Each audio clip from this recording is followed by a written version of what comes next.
In my practice as a healthcare provider, when I'm faced with a client who is in a very frail state, whether they need emotional or physical protection, the extract that comes to mind for me is dog rose. And that is exactly what we'll be talking about today on this Gemmo Memo.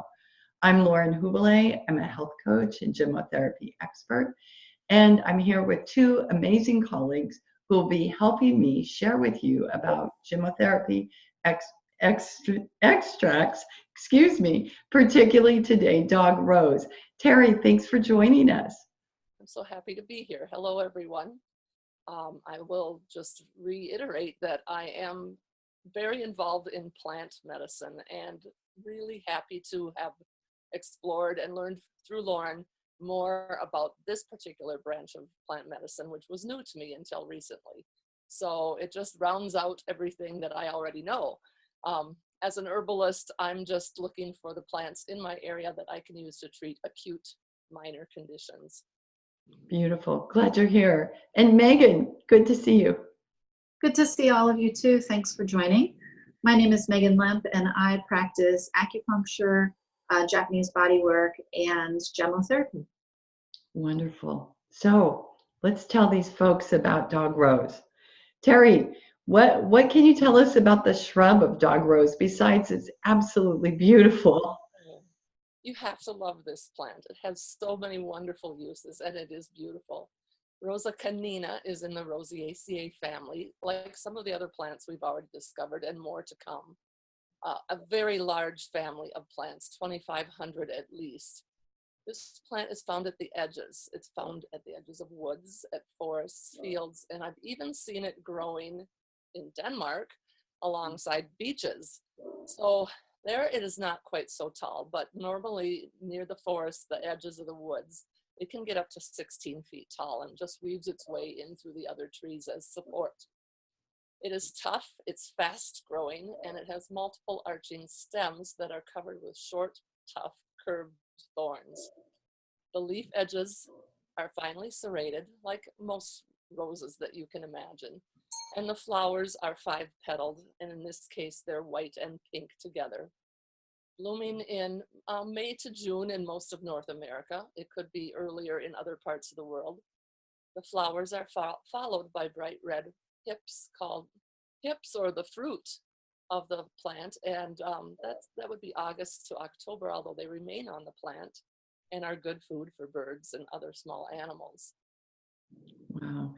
I can imagine there's some very interesting history and folklore having to do with dog rose.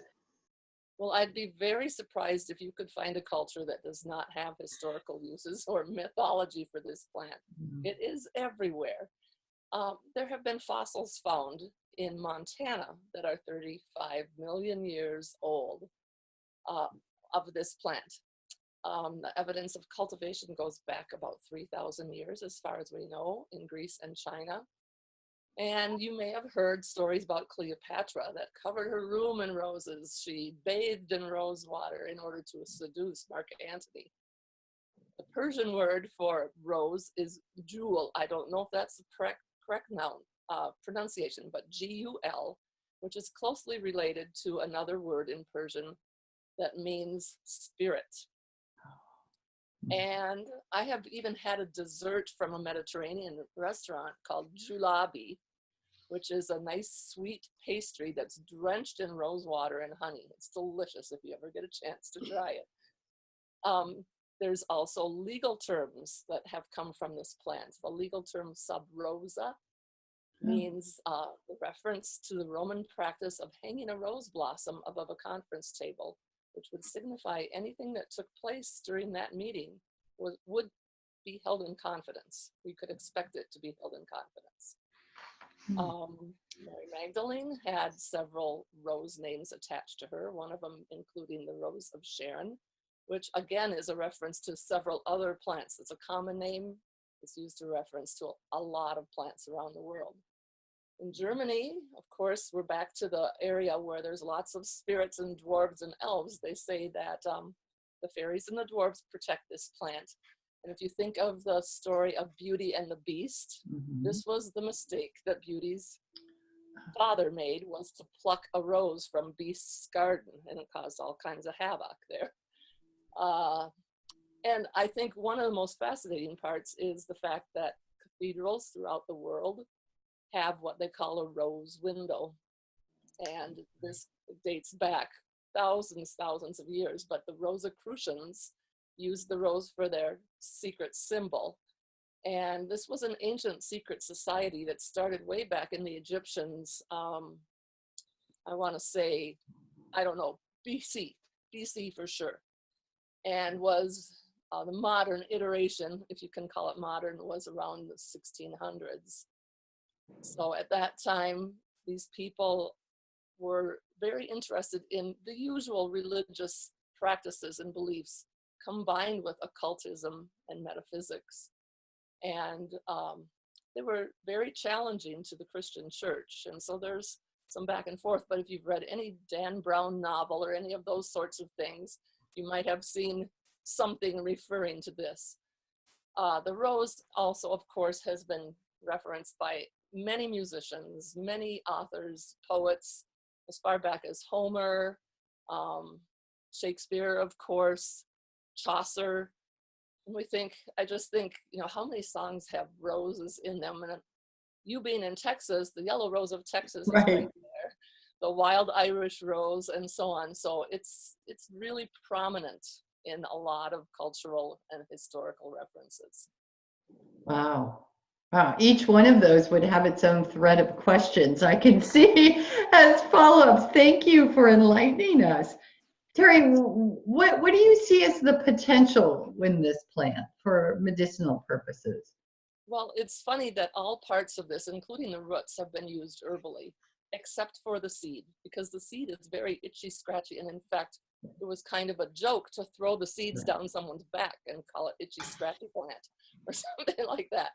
But one of my favorite herbalists is Matthew Wood. He happens to be a Minnesotan, but he's known internationally. He calls rose the primary remedy for autoimmune conditions, and saying that it reduces heat and it conditions and nourishes the system. So herbally, it's been used for drying up and cooling down mucous membranes, cooling liver heat and soothing skin issues. Chemically, we can see that it has high vitamin C, E, A, K, some manganese, magnesium, calcium. I just look at this plant as a dichotomy in a way. You see the softness in its makeup, the petals, and you have a wonderful, lovely fragrance with it that's sort of soft. When it's coupled with protection, as in the thorns, I think not only of the physical help from the plant, but the emotional and spiritual help that is also available from this plant. So on this level, as I said earlier, the Persians referred to the word spirit for it. I think it has been used to balance the heart herbally, love and grief being both sides of that coin, anxiety of spirit, feeling unseen or unheard. I truly think rose requires that you value yourself first and you keep your self-respect in the relationship, but when necessary and called for, you can certainly show your thorns. I also think of just a thought to consider is this plant growing at the edges? I wonder if we need it when our body and our spirit reaches those edges in our lives. Wow. Wow. So much to think about with that. It's interesting because from a gemmotherapeutic perspective, dog rose has such a solid home in the acute care protocols that it was only recently that we started looking at its potential for emotional health and for the nervous system. And I think we've barely tapped into that. Just hearing what you're sharing, obviously it's been used for centuries in these different ways. So when we look at dog rose, which the part of the plant is the shoot that we're using, that makes the gemmotherapy extract, and its primary action is as a tonic for the immune system. This tonifying action activates the macrophage cells in the respiratory and osteoarticulatory systems, and it resolves allergic reactions in the inflammation of the mucosal lining, whether that be in the mouth or the respiratory system, sinus areas, and reduces histamines, although not as intensely as black currant can. The secondary action, though, is on the central nervous system, and I think this bears a lot of discovery yet.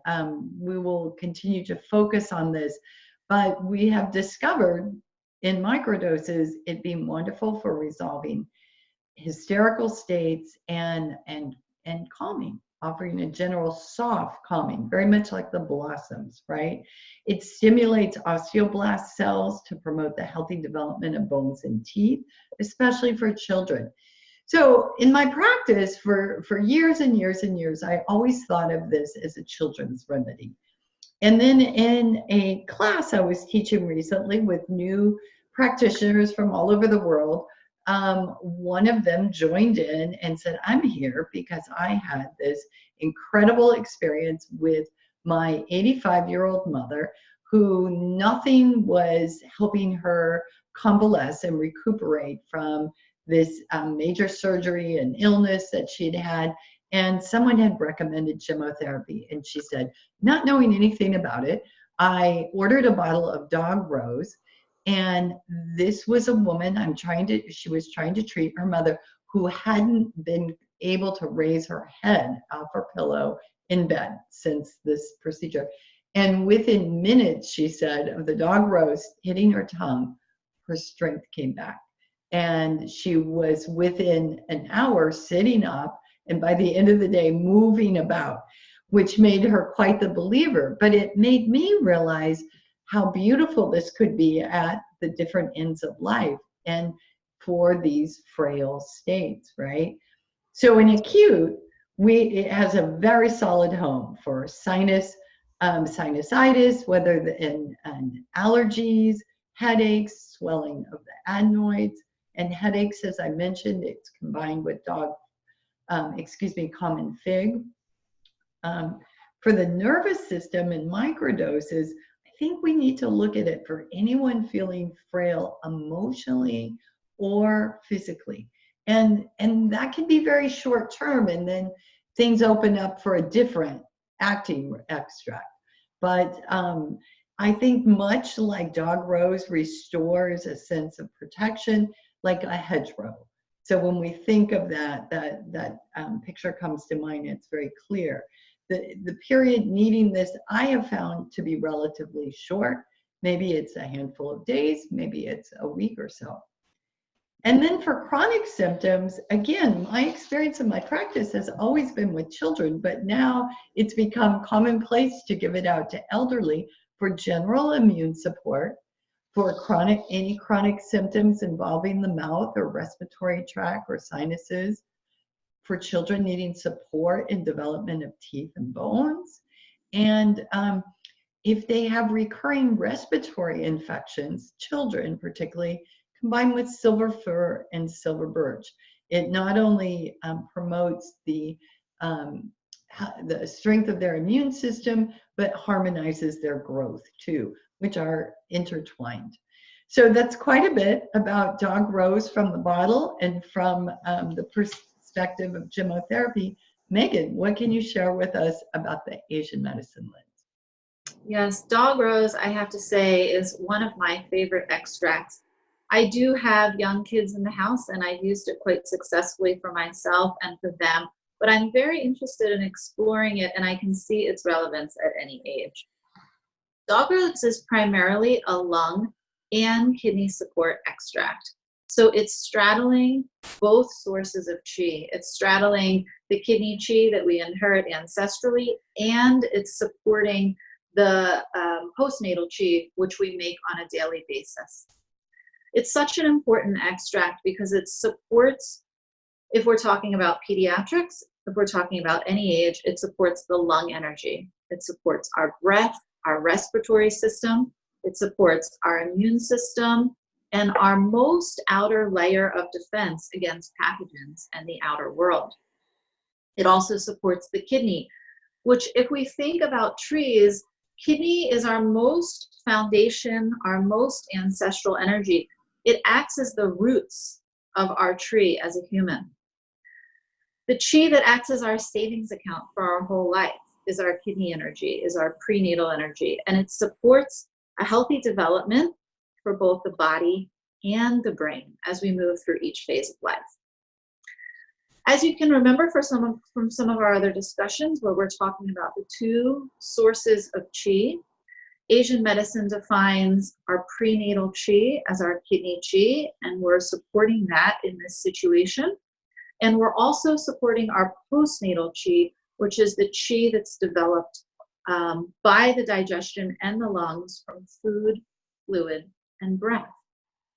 When we're talking specifically about lung, we're talking about the most exterior of our yin organs. It acts as the meeting place of the interior and the exterior of the body, and it's our first layer of defense. Therefore, other than digestive imbalances, upper respiratory issues, which are imbalances of lung and also sometimes kidney, are the primary thing that we see when our external environment changes, when kids or somebody of any age are under stress, or when the weather changes. The relationship between lung and kidney is very much at play in many upper respiratory challenges. We know that lung controls the breathing and the respiration, but kidney harnesses and roots and grounds that lung energy. So lung's nature is to descend, but that process is supported by the kidney chi. If the kidney chi is weak, the lung is going to be less able to descend, and we might see some shallow breathing or breathing only up in the upper diaphragm, and we might see some coughing start. We know that the lung opens into the nose and the throat, and the kidney opens into the ears, right? So if we think about upper respiratory problems, and in this situation, maybe we could think particularly pediatrics, since historically it's been used that way. We think nose, ears, throat, and lungs. Those are the things that we see all the time. Because lung opens into the nose and throat and kidney opens into the ears, when either one of those meridians are a bit weak, we're going to see some heat, some congealed fluids or phlegm, and some inflammation start to come into those areas. Kidney is in charge of the bones and the marrow. And it's interesting to differentiate marrow in Asian medicine. There's 3 types of marrow that it's acknowledged in Asian medicine. There's the bone marrow, the spine marrow, and the brain marrow. Our brain is considered the densest form of our marrow, and we call that the sea of marrow in Asian medicine. So we can see that the extract of dog rose is supporting kidney. It's supporting the generation and strength of our bones and teeth. And it's also nourishing the brain. Interestingly, when we're talking about the brain, we should note that kidney chi is associated with our will, with willpower, determination, and memory. An old text says that if kidney chi is plentiful, both the bone, which is how kidney supports the body, and the brain, which is how kidney supports the mind, will be strong. One last point that's important is the Chinese medicine clock. This is something that Lauren talks about sometimes. The Chinese medicine clock maps out the movement of our qi through the body in relation to time. And it's interesting to note that if you're seeing an aggravation in symptoms from 3 to 7 a.m. or from 3 to 7 p.m., you're probably looking at a lung and kidney involvement. Wow. Wow, Megan, great. Thank you. So much information. Love it. I need some common fig to help me digest it all now. Ladies, it was wonderful being with you. Let's share with everyone where they could get some more information on trees. Teri, is there anything you'd like to recommend? Well, Matthew Wood, my favorite herbalist, has written many books, but this is the one I referred to for this particular podcast, Earthwise Herbal, and this is New World Medicinal Plants. He has a Old Beautiful. World one also, but this is the New World by Matthew Wood. And also another really excellent herbalist, Robin Rose Bennett, The Gift of Healing Herbs. And she has a lot to say about rose and the emotional aspect of it. Oh, lovely. Thanks, Teri. And Megan? Yes, you can find out more about Asian medicine in my practice at aculemp.com, ACULEMP.com. And for more information on an overview of Asian medicine, I recommend the book, The Web That Has No Weaver. Beautiful. And for learning more about Gemmotherapy, please have a look at my website, laurenhubele.com. There's a beginner's guide to Gemmotherapy that you can flip through. I have books that I've written on the topic. And of course, we have more podcasts for you to listen to. So thanks, ladies. I so appreciate you sharing your wisdom with everyone today. Thank you.